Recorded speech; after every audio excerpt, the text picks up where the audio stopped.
Bom dia, galerinha. Boa tarde, né? Quer dizer, o vídeo está sendo gravado pela manhã, mas vai ser postado à tarde, né? Então, hoje nós temos mais um encontro, a disciplina de Química, né? Logo mais. Tá sendo divulgado aí uma pesquisa nos grupos para saber, está sendo feita uma enquete para saber sobre o retorno das aulas em setembro. Então, o grupo dos pais já receberam essa enquete. E aí eu peço a colaboração de vocês, pedindo para o pai ou a mãe ou o responsável ir lá e responder essa enquete, se eles são de acordo ou não que as aulas voltem em setembro e que haja um rodízio, né? Dias pares e dias ímpares de aluno. Então, se você na chamada é número par, você vai nos dias pares. Se você é número ímpar, você vai no dia ímpar. Então, votem lá para a gente saber qual vai ser o nosso futuro, porque até o momento ainda não tem nada definido, né?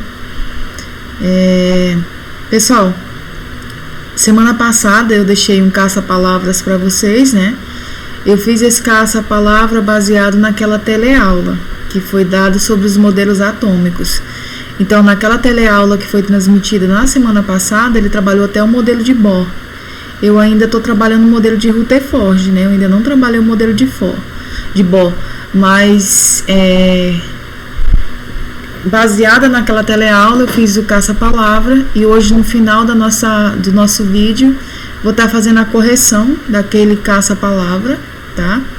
Os alunos ainda que não me enviaram, pode estar enviando.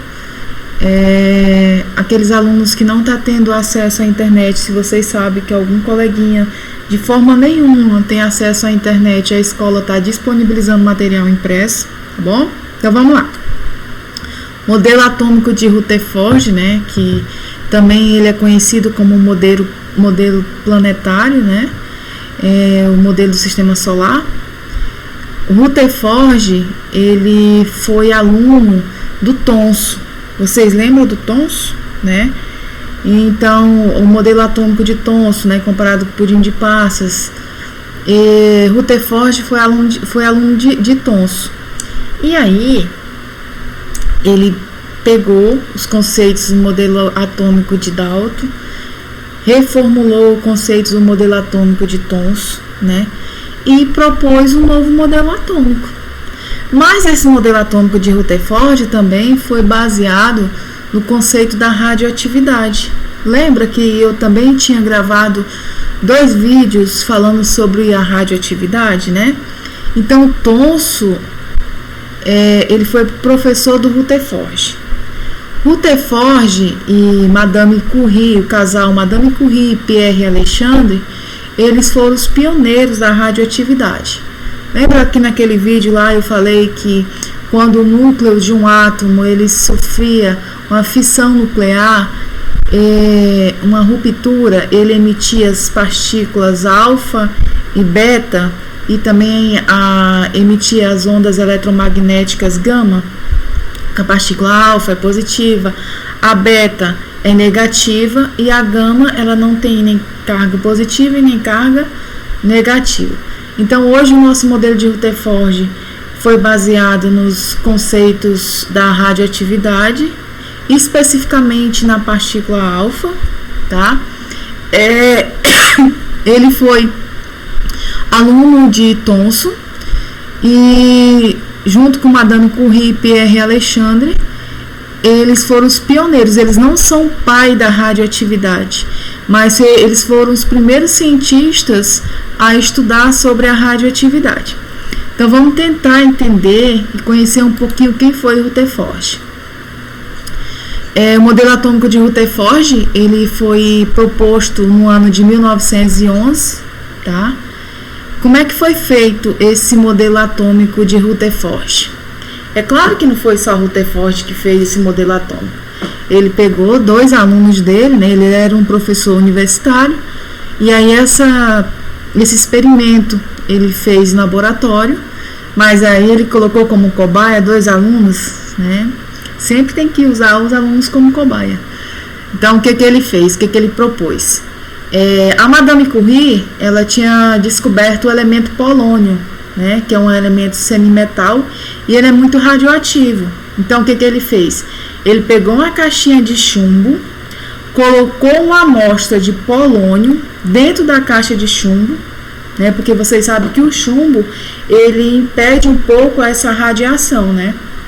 Então, ele colocou o polônio dentro da caixa de chumbo, aí ele pegou uma lâmina de ouro bem fininha. A espessura da lâmina de ouro é como se fosse um papel celofane, bem fina, a espessura bem pequenininha mesmo, ela tinha em torno de 0,0001 milímetro. Então ele colocou essa lâmina de ouro, né, na frente dessa caixa de chumbo. Ao redor ele pegou uma placa de sulfeto de zinco ao redor da lâmina de ouro. Então esses dois alunos do Rutherford, eles bombardearam, tá, essa amostra de polônio que estava dentro dessa caixa de chumbo, e aí eles começaram a observar. Até então, Dalton e Thomson falava que o átomo seria uma partícula aglomerada, né, indivisível, indestrutível ali, e que estaria uma parte muito densa.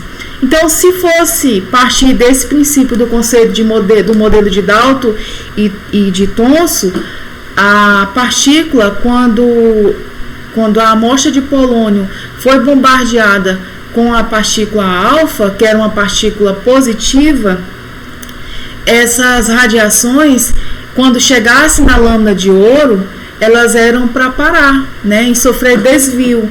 Então, a lâmina de ouro, elas iam conseguir barrar essa partícula alfa, que era emitida do elemento polônio, que estava dentro da caixa de chumbo. Mas só que o que aconteceu? 90% das partículas alfa que eram emitidas dentro desse bloco de chumbo aqui do polônio, elas conseguiram ultrapassar essa lâmina de ouro, e aí quando chegou aqui na placa do sulfeto de zinco, elas paravam. Esse sulfeto de zinco é como se fosse uma lâmina fotográfica, tá? Então, quando eu encosto qualquer objeto na placa de sulfeto de zinco, ele automaticamente ele vai queimar. Então, o que acontecia? Essas partículas alfa, elas conseguiam ultrapassar, a maioria delas ultrapassava a lâmina de ouro, e elas paravam aqui na placa do sulfeto de zinco. Isso, de acordo com o modelo de Thomson e de Dalton, não era para acontecer. De acordo com o conceito de Dalton e Thomson, quando essas partículas chegassem aqui na lâmina de ouro, elas eram para parar. Mas aí ele observou também que algumas partículas, elas sofriam desvios. Então, quando elas chegavam aqui na lâmina de ouro, elas não conseguiam ultrapassar essa lâmina de ouro. Elas conseguiam se desviar. Então, o que ele concluiu com isso? Ele concluiu, né, através desse artefato, né, da caixa de chumbo com a amostra de polônio, ele conseguiu concluir que o átomo, ele seria então constituído por dois espaços, né? Então, um espaço que seria muito denso, né, onde estariam as partículas aglomeradas, e esse espaço ele denominou núcleo.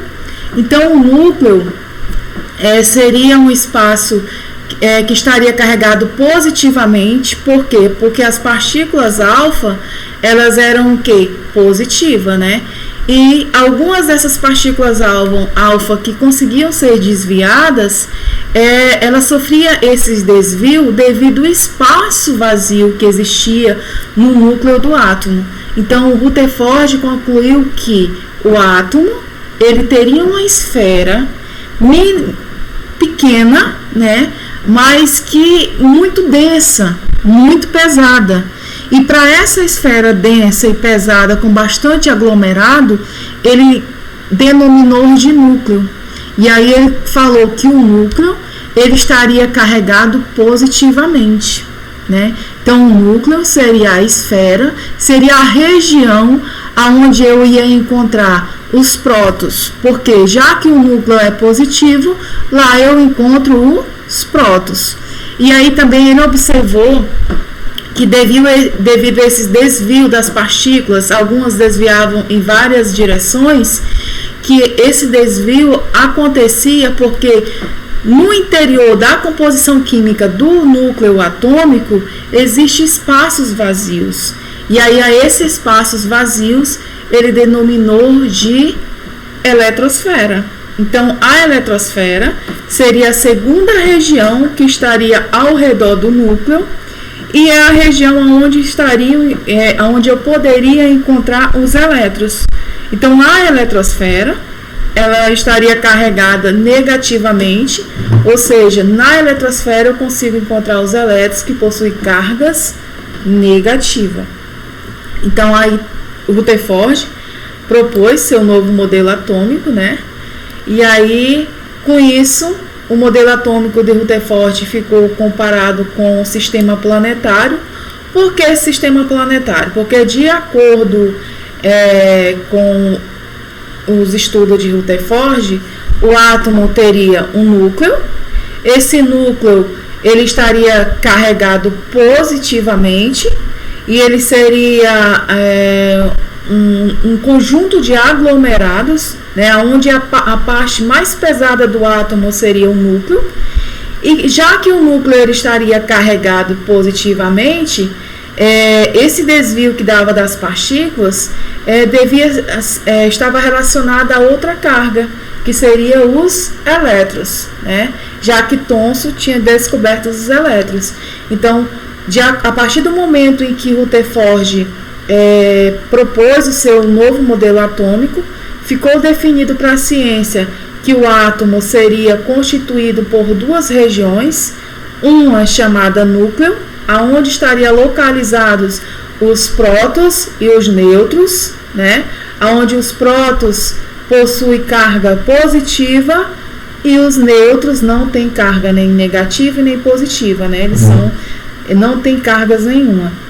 E ao redor do núcleo estariam os espaços vazios, que era onde a partícula alfa ela sofria esses desvios, né? Elas conseguiam ultrapassar a lâmina de ouro. E que graças a esses espaços vazios que estavam ao redor do núcleo, eu ia ter os elétrons que estavam estacionados na eletrosfera. Então, de acordo com o modelo proposto por Rutherford, o átomo seria constituído por duas regiões, uma denominada prótons e outra denominada eletrosfera. Então, no núcleo eu teria a carga positiva, o núcleo é a região mais provável de se encontrar um próton. E a eletrosfera é a região onde eu encontraria os elétrons que possuem carga negativa. E aí esse sistema, o modelo atômico de Rutherford, ele é chamado de modelo planetário, né? Ele é comparado como modelo planetário, onde o núcleo do átomo seria o Sol, né? E a eletrosfera, onde estão os elétrons, seriam os planetas.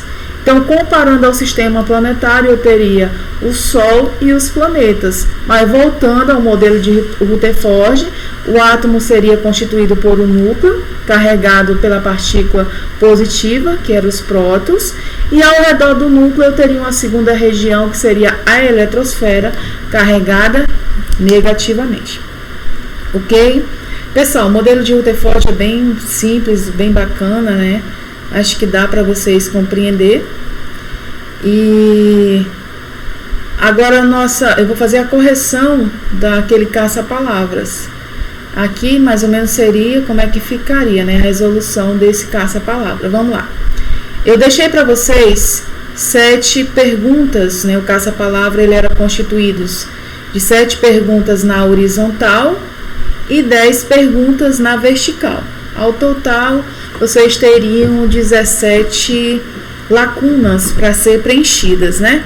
Então, vamos lá para 7 perguntas na horizontal.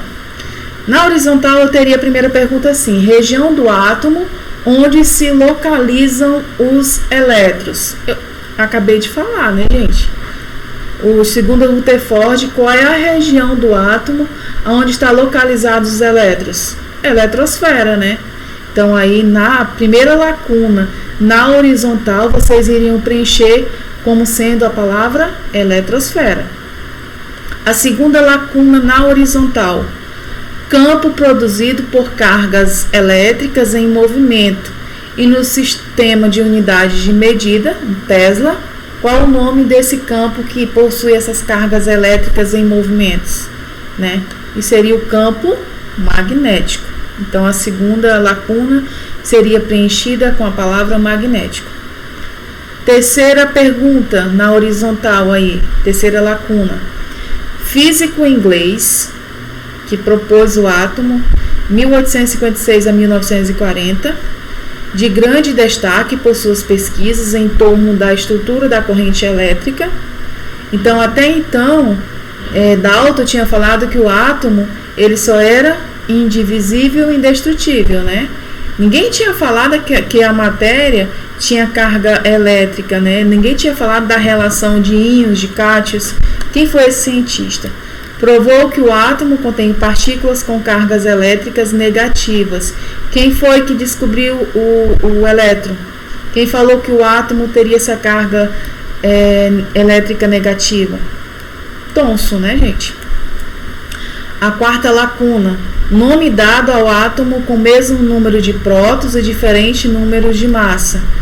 São os isótopos. Os elementos que possuem a mesma quantidade de prótons e diferente número de massas e nêutrons, eles são considerados isótopo. Quinta lacuna na horizontal: físico inglês, percursor entre o ano de 1871 a 1937. Em 1911, sugeriu o átomo nuclear. Toda vez que falar em átomo nuclear ou sistema planetário, quem é, gente? Rutherford, né? Então, sexta pergunta: propriedades quânticas diferentes do modelo cinético decorrente do deslocamento segundo uma órbita e que constitui uma espécie de rotação interna efetuada por essa partícula. Isso aqui é o que nós vamos estudar no próximo modelo, que é o modelo de Bohr. Então, eu passei a escassa palavra porque aquela teleaula, ela tinha abordado o modelo de Bohr, porém eu ainda não abordei, que é o nosso próximo conteúdo. Então, de acordo com aquela teleaula, essa propriedade quântica, ela é denominada de spin, tá? E a última pergunta aí, a última lacuna feita na horizontal: energia dos elétrons, a qual os mantém em órbitas circulares em volta do núcleo, ou seja, não perdem nem ganham energia, segundo o modelo atômico proposto por Bohr. Então, nosso próximo modelo vai ser o de Bohr. E aí lá vocês vão ver que, de acordo com o modelo proposto por ele, o átomo, o modelo atômico dele é proposto por níveis estacionários ou órbitas circulares.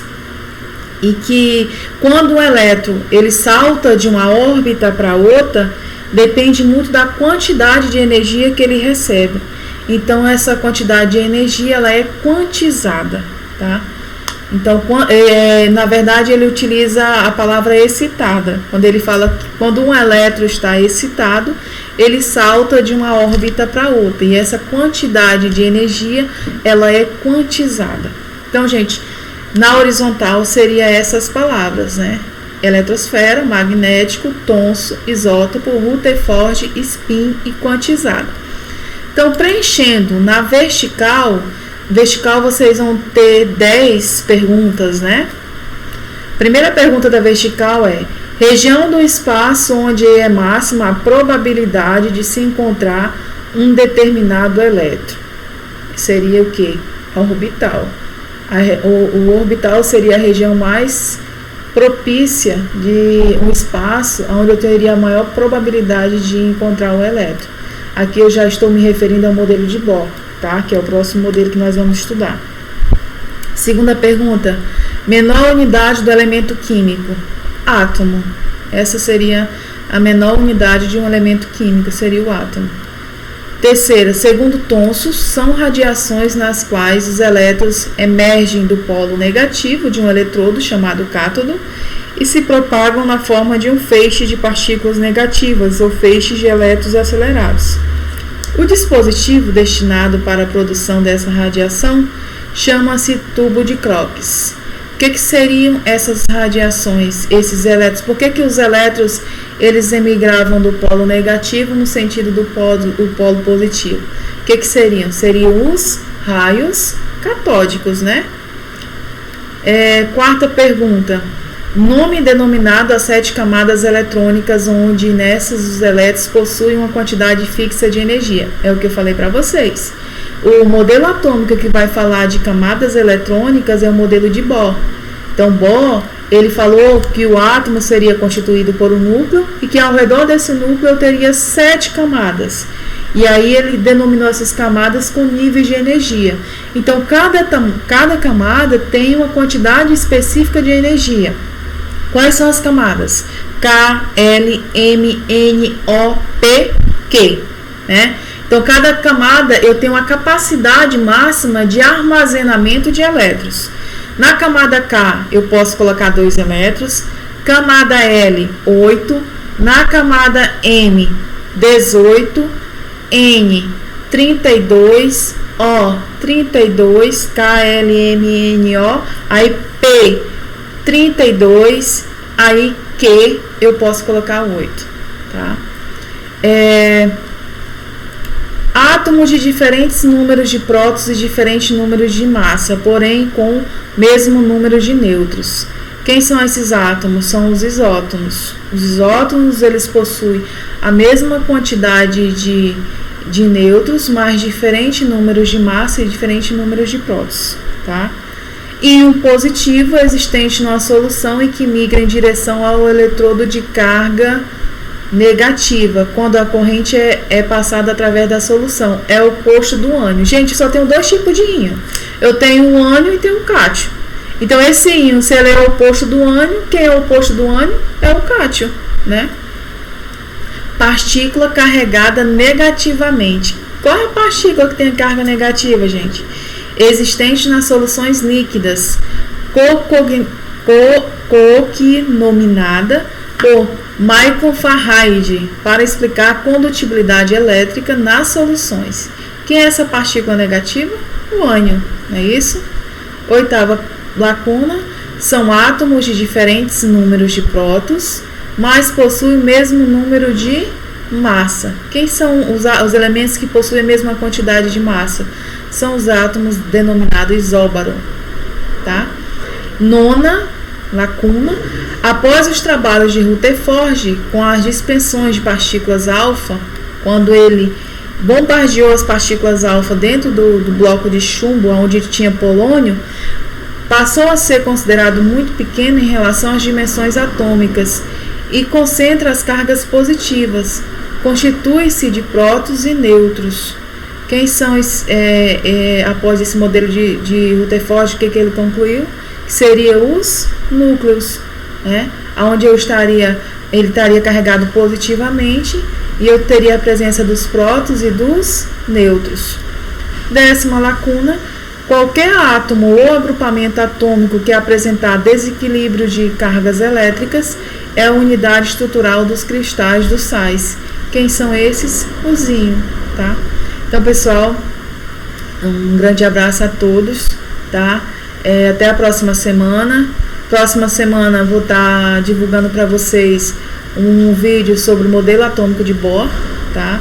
E aí eu vou bolar aí alguma estratégia para cobrar de vocês, que não seja mapa conceitual, que não seja caça-palavra. Eu vou ter que inventar alguma coisa aí, lembrando que aqueles alunos que ainda estão me devendo algum trabalho, podem estar me enviando ou pode estar me procurando no PV para a gente atualizar a situação, tá? Boa tarde a todos e tenha uma boa aula.